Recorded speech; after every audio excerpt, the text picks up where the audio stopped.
Hello students, now welcome back in my class. पिछले class में मैंने आपको बताया था कि किस प्रकार से भारत में रॉलेट सत्याग्रह चल रहा है। ऑन 12th of April,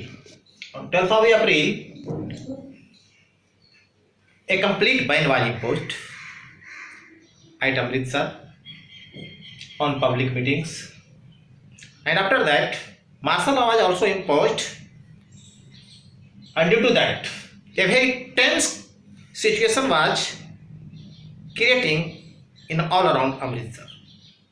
ये जो कंडीशन था, अमृतसर में स्थितियां बहुत तेजी से बदल रही थी। देश में इतना ज्यादा कहीं तनाव नहीं था जितना कि अमृतसर में था।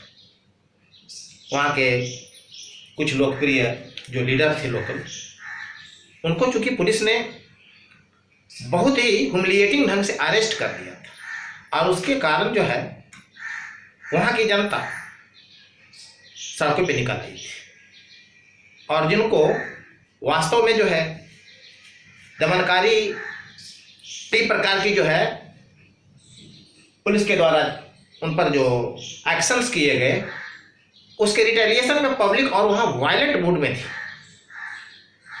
इससे स्थितियां और भी बिगड़ रही थी। That's why the condition of Amritsar was in alarming mode really. वहाँ का जो गवर्नर थे माइकल ओडायर, उसने मार्शल लॉ तो लगा ही दिया था। साथ ही साथ इन विपरीत स्थितियों में कैसे समूचे देश में ब्रिटिश सरकार के खिलाफ बढ़ता हुआ असंतोष जो लोगों में बढ़ रहा था, उससे ब्रिटिश सरकार को मुक्त किया जाए। अब जो है जनरल डायर नाम का एक जो सेना का जनरल था, वह प्लान कर रहा था। अगले दिन जो 13 अप्रैल है, आज भी और उस समय भी एक हार्वेस्ट फेस्टिवल बैसाखी मनाया जाता था, उस दिन मनाया जाना था। मार्शल लॉ इम्पोज था, पब्लिक मीटिंग बैन थी। ऐसे में गांव आसपास के जो थे, वहां से भी लोग इस पर्व को मनाने के लिए अमृतसर में आए, और कुछ लोकल लोग even after there was a complete ban on the protest and public meeting were gathered in this Jallianwala Bagh. तो ढेर सारे लोग, सैकड़ों लोग उस बाग में जमा हो गए थे। और ये जो जालियांवाला बाग वास्तव में एक पार्क था। इस ढंग से इसकी बनावट थी कि तीनों ओर से यह लगभग जो है एनक्लोज्ड था। From the 3 sides it was completely enclosed, and from one side there was a narrow exit। एक साइड से उसमें एक सकरा सा रास्ता था। जनरल डायर अपने कुछ सैनिकों के साथ आता है और उस प्रवेश द्वार को ही घेर लेता है, अपने सैनिकों को वहां डिप्यूट कर देता है।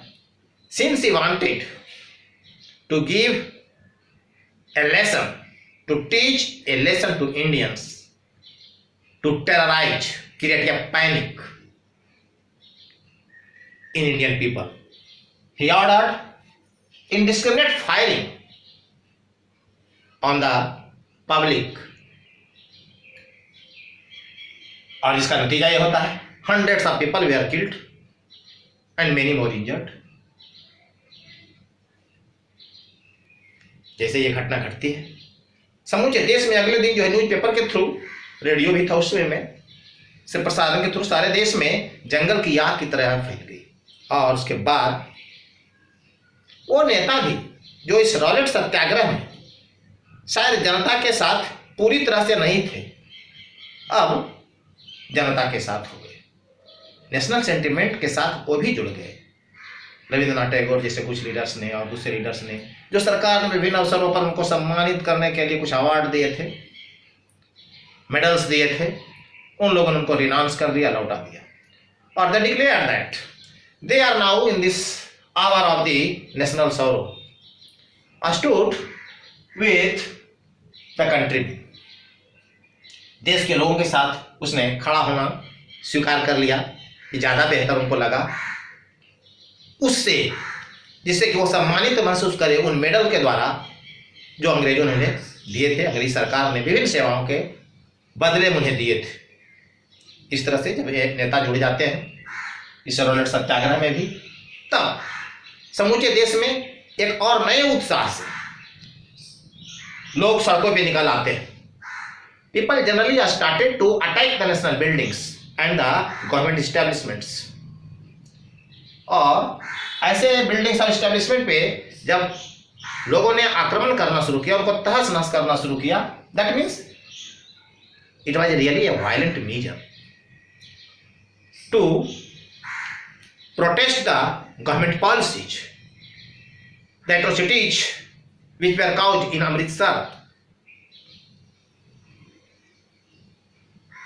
In such condition, it was really a golden chance for the government to retaliate. Really, government was in search of such reactions among the public so that they could adopt a very widespread violent measures, suppressive measures, to suppress the agitation countrywide. नतीजा लोगों को डराने के लिए, भयभीत करने, create terror in the mind of the public. न सिर्फ गोली चार्ज किया, लाठियां चलाई गई, बल्कि ऐसा पहले कभी नहीं हुआ था। हमारे देश में गांव तक पर बम गिराए गए हवाई जहाजों से। That means village there bomb. Gujranwala ये जो पाकिस्तान में है, वह विलेज इसका गवाह है जहां अंग्रेजी सरकार ने बम गिराए थे।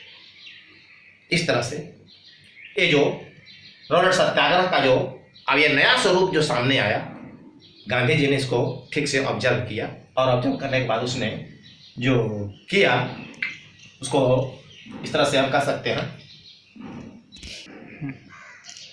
इस तरह से जो हम देखते हैं कि समूचे देश के स्तर पर ब्रिटिश सरकार ने अत्यधिक दमनकारी नीति को अपनाया आंदोलनकारियों को दबाने के लिए। अमानवीय ढंग से उन्हें यातनाएं दी गई, जिसके रिटेलिएशन में जहां तहां आंदोलनकारियों ने भी कुछ हिंसक घटनाएं की, और इस तरह स्थिति विस्फोटक बनती जा रही थी। बीइंग ए कीन observer, then Gandhi ji observed that movement was going violent, and in that case government can any time take a stern action against the agitators, would further cause greater damage of the life and property to Indians. इसी कारण जैसे ही देखा गांधी जी ने कि इस आंदोलन का जो चरित्र है वो अत्यधिक हिंसक होता जा रहा है, और सरकार को इससे छूट मिल जाएगी कि वो जैसे चाहे जितने ही अधिक ताकत का प्रयोग करके इस आंदोलन को दबा दें, जिससे हमारे देश के उस समय जो लोग थे इस आंदोलन में शामिल, उनके जान माल का व्यापक नुकसान होने की संभावना थी। गांधी जी ने तत्काल उस लॉ से बचाने के लिए आंदोलन को स्थगित कर दिया। Gandhi called off the movement to save the people from greater loss and damage. इस तरह से अगर कह सकते हैं कि अगर वास्तव में देखें कि रॉलेट एक्ट का जो पास करने का विरोध इस सत्याग्रह में जनता के विरोध के स्वरूप में फूटा, जनता जनों सत्याग्रह किया गांधी जी के आह्वान पे, उसका मूल स्वरूप क्या था, कहां तक इसका विस्तार हुआ, कौन से लोग इसमें शामिल हुए, तो गौर करने पर यह समझ में आती है बात कि मुख्यतः यह रॉलेट जो मूवमेंट था यह शहरी क्षेत्र में ही केंद्रित था। अर्बन एरियाज में यह काफी ज्यादा लोकप्रिय हुआ, बहुत सारे लोगों ने इसमें पार्टिसिपेट किया। कहीं कहीं उन अर्बन एरियाज के जो एडजॉइंट जो है रूरल एरियाज थे, आसपास के जो गांव थे, उन गांवों के लोगों ने भी इसमें हिस्सा लिया, लेकिन यह कैरेक्टर समूचे देश के स्तर पर सामने नहीं आया।